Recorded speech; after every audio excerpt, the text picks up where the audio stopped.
O quadro Agenda Cultural traz lembranças de uma Bragança paulista distante, nas memórias de nosso escritor.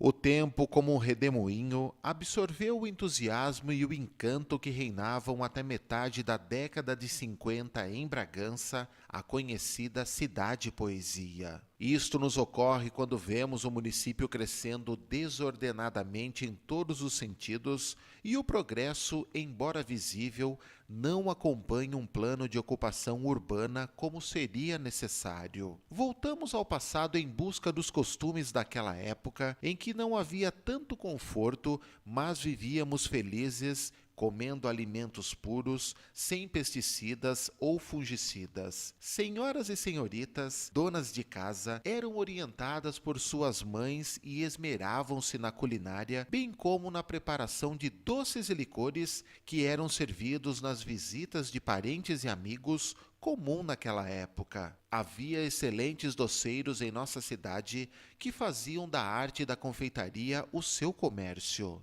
Na Praça Raul Leme, após o prédio da esquina com a Rua Expedicionário Basílio Zequim Júnior, havia o barzinho do Antônio Alves da Fonseca, o Totó. Exímio confeiteiro, os doces eram feitos por ele e sua esposa Dona Jacinta, de abóbora, batata roxa, bem como os pudins e queijadinhas de enorme aceitação pelos moradores do centro da cidade. Salustiano e Dona Adélia moravam numa casa no quarteirão final da Rua Coronel João Leme. Adélia fazia uma deliciosa geleia de mocotó, vendida por seu marido em copos de vidro que eram colocados dentro de uma cesta coberta com uma toalha e trazia colherinhas que eram emprestadas àqueles que desejavam saborear o produto de imediato. Tinha sua freguesia certa, que era visitada diariamente. Havia também uma pequena fábrica de doces do João Bretas, onde eram fabricadas balas de mel,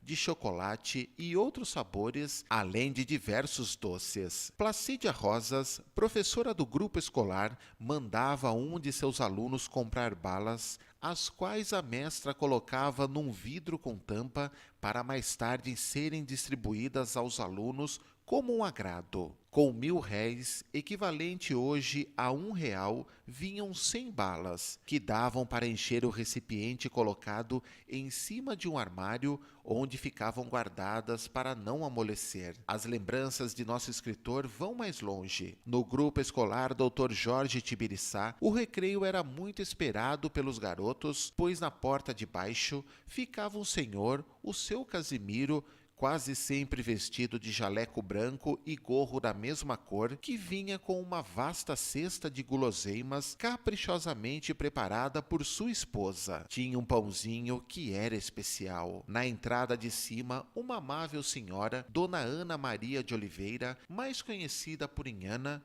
com um lenço na cabeça, trazia na cesta os apreciados pastéis que eram feitos por ela e com os quais os meninos se deleitavam. Numa chácara perto da igreja de São Francisco, na Santa Libânia, morava Anacleto Campelo, conhecido pela criançada por vender o delicioso quebra-queixo. Logo pela manhã, Anacleto já estava na rua com seu tabuleiro. Seu ponto de parada preferido era em frente ao grupo escolar José Guilherme. Na Praça Raul Leme, no bar e sorveteria da Dona Catarina Bigon Bertelli, eram feitos doces de vários tipos, como as bombas de creme, bem casados e pudins de leite, de canela e de queijo, deliciosos sorvetes de massa, sendo o cassata e o espumone os mais procurados. Inigualáveis pastéis eram feitos por Dona Antônia Zamper Aigner e as filhas Virgínia e Ofélia. Eram vendidos no Armazém do Pacite, na esquina da Rua do Mercado, com a professor Luiz Nardi, e até a hora do almoço eram vendidos no bar João de Beles, em frente ao Mercadão. Anos depois, os pastéis também podiam ser encontrados no bar dos irmãos Orlando e Virgínia Aigner, no Largo da Matriz, que foi derrubado para ser construído o edifício Estela Maris. Na Rua da Palha,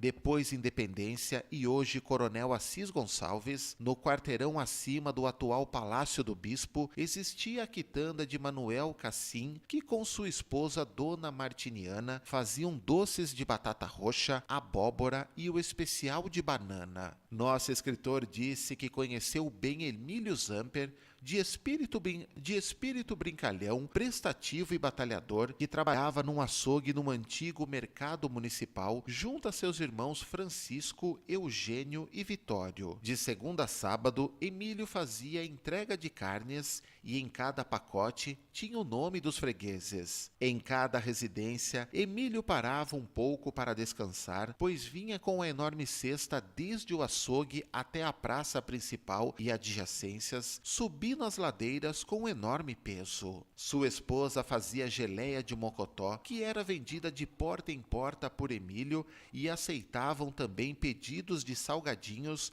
que eram entregues pontualmente. Essas foram algumas figuras inesquecíveis dos tempos de criança de nosso escritor. Muitos outros doceiros e pasteleiros vieram depois e ainda existem na cidade, porém fica registrado para que sempre sejam lembrados esses vendedores de guloseimas do passado, a quem com gratidão reconhecemos o dignificante trabalho numa época em que havia mais amor, carinho e respeito entre os semelhantes, e por isto todos aqui citados fazem parte da nossa história.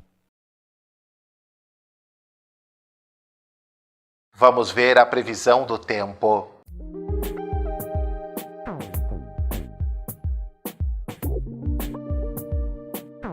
Na terça-feira faz sol, calor e pancadas de chuva em São Paulo, no sul e no oeste de Minas Gerais. No Espírito Santo, nuvens que se formam sobre o mar são trazidas pelos ventos e provocam chuva passageira no estado. Tempo firme e ensolarado nas demais áreas da região. Nos principais centros econômicos de São Paulo, mínima prevista de 14 e máxima de 29 graus. Em Bragança, Atibaia e Extrema, sol entre poucas nuvens, mínima de 13 e máxima de 27 graus. No terceiro bloco, a goleada sofrida pelo Bragantino no Campeonato Brasileiro da Série B na estreia do técnico Estevan Soares. E a derrota do Bragantino B diante do São Caetano pela Copa Paulista. Não perca, é daqui a pouco.